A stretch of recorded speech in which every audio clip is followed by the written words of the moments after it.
La légende Maxero, tout-terrain champion. Salut, je suis Maxero, auteur, compositeur, arrangeur. Maxero, les DJ ne peuvent pas vivre sans tes instrumentaux. Instrumental encore. Ah ouais, Maxero champion, la grande référence. Ça fait quelques jours sur la toile, à la télé, partout, je vois un peu Killa Bongo qui parle un peu de son Konami. Comme quoi j'ai donné l'instru à Tamsi et qu'il n'était pas content. Voilà, je vais aller plus vite. Tamsi m'appelle, me dit vieux père, je vais utiliser le son que tu avais fait à l'époque avec Killa Bongo. Donc je voudrais ta permission. Je lui ai dit, il n'y a pas de souci, tu peux utiliser, mets-toi à l'aise petit. 1 à 2 semaines plus tard, Killa Bongo m'appelle, me dit d'aller sur mon WhatsApp, qui m'a laissé un message. J'écoute le message. Dans le message, il dit que les petits ont pris le son, ils ont plagié, tout ça, et que lui n'est pas content, il va aller les voir. Et j'ai dit non, laisse tomber parce que c'est moi qui ai donné l'autorisation à Tamsi d'utiliser le son. Tu as reçu ton dû au studio. Je t'ai payé au studio, j'ai déclaré ta partition dans ma fiche technique au Burida, donc tu ne peux pas exploiter le son comme ça sans m'aviser. Killa Bongo, j'ai jamais été payé pour le son Konami. À l'époque, j'étais en train de faire mon studio, une maison de disques m'appelle.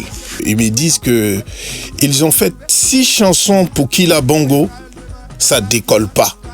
Donc, ils ont juste besoin de moi pour un son qui va lancer l'album de Killa Bongo. Je leur ai dit non, ça va être un peu compliqué parce que présentement je suis en train de monter mon studio.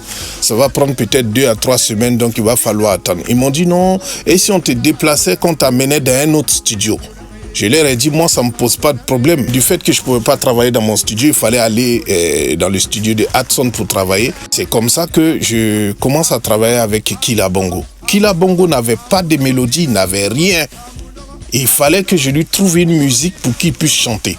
Et à l'époque, moi, j'avais un disque dur dans lequel, quand j'ai un bout de temps, je fais des instrus que je mets dans le disque dur, puisqu'on est confronté à ça tout le temps.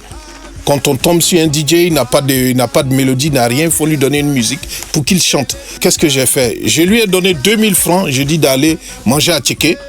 Et le temps que je fouille dans mon disque dur, pour lui proposer une musique. Qu'est-ce qui te vient, comment ça te vient à l'esprit de créer le Konami? Non, franchement, le Konami, c'est pas quelque chose que j'ai étudié, c'est pas quelque chose que j'ai bossé. Le Konami est né quand Maxero, mon arrangeur, m'a demandé qu'est-ce que tu veux chanter. D'accord. Et la parole qui m'est sortie dans la bouche, c'est Konami. Il dit, c'est quoi ça? Il dit, je sais pas, du coup, c'est Konami qui est venu. Il dit, ah bon?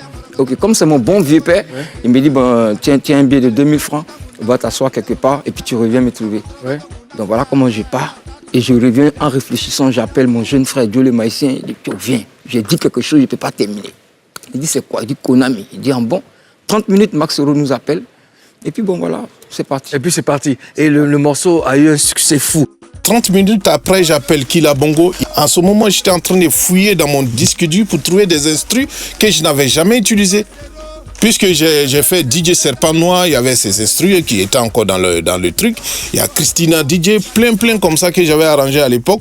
Donc je ne voulais pas prendre les mêmes instruments et proposer ça à Killa Bongo. Et j'ai trouvé une instru que je n'avais pas encore utilisée. Et du coup, je propose à Killa commence à chanter son Konami. Tous les gars, hein?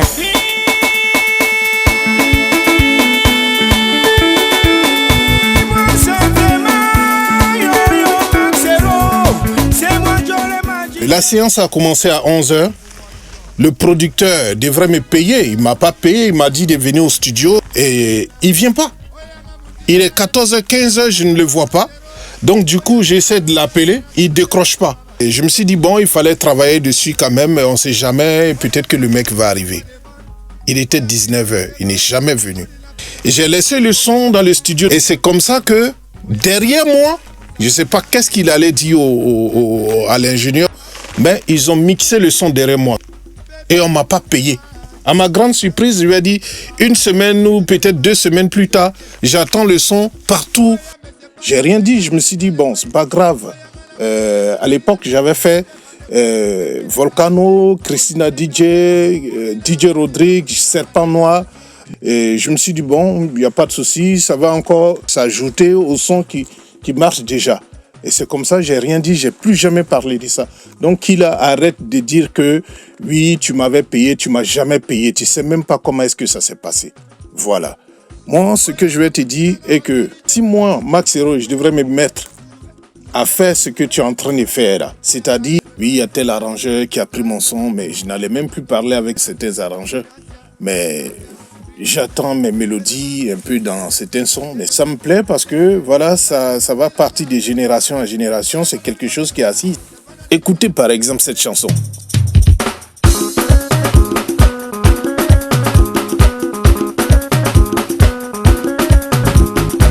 C'est une chanson que j'ai arrangée pour DJ Serpent Noir.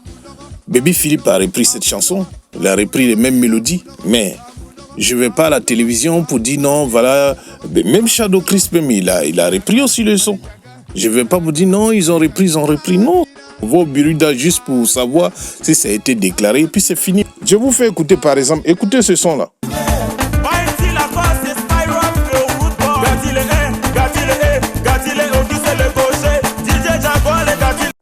C'est un son que j'ai fait pour Serpent Noir, que Philippe a repris. Je ne vais pas aller dire non, Baby Philippe a pris mon son. Non. S'il veut, il ne me demande rien du tout. Hein? Shadow Chris, pareil. Écoutez ce son-là. Honorable Harold Hachi. C'est le Inimini, c'est Thomas.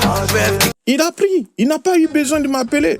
Il y a le Buruda qui est là pour défendre les droits d'auteur. Donc, si je veux avoir plus de renseignements, c'est de me diriger au Buruda. C'est ce que tu devrais faire. Au fait, quand un arrangeur ou quelqu'un prend ton son, moi, je trouve que c'est parce que la personne a aimé. Si je suis fâché, c'est d'aller au Buruda pour savoir comment est-ce qu'il a déclaré. Kira Bongo, cherche à me voir. Viens au bureau. Je vais te produire. Mine de rien, ça fait 20 ans qu'on a bossé ensemble. Et depuis lors jusqu'au jour d'aujourd'hui, c'est un peu calme. Donc, passe au bureau, c'est-à-dire on te fait un son, le clip, tout, et je te fais la production. Voilà, tout ça, c'est la Côte d'Ivoire, c'est l'Afrique qui gagne. Ok? Allez, ciao. Le petit conseil que je voulais donner à tous les artistes, c'est si vous faites des sons, des musiques, que ce soit un album ou un single, il va falloir vous diriger au Buruda pour vous faire enregistrer, déclarer ces albums-là, ce qui va vous permettre demain, si quelqu'un prend un bout de votre musique, ce qui va vous permettre d'avoir des droits d'auteur. Voilà. Le dernier truc que je vais vous dire, j'ai ouvert un label de production. Voilà. Pour tous ceux qui veulent se faire produire, ceux qui veulent aussi enregistrer des sons, ils peuvent passer dans mon label. Voilà, vous pouvez appeler pour vous faire enregistrer. Présentement, je suis en déplacement. Je suis en France en ce moment. Il y a un artiste camerounais qui m'a fait appel juste pour l'enregistrer. Donc le mois prochain, le mois d'avril, je serai à Abidjan. Le label, il est à Abidjan, WFSK Prod. Je vous attends. Merci et ciao. Marcero, l'incontournable Abidjan 2002, crache le phénomène. Niawaye.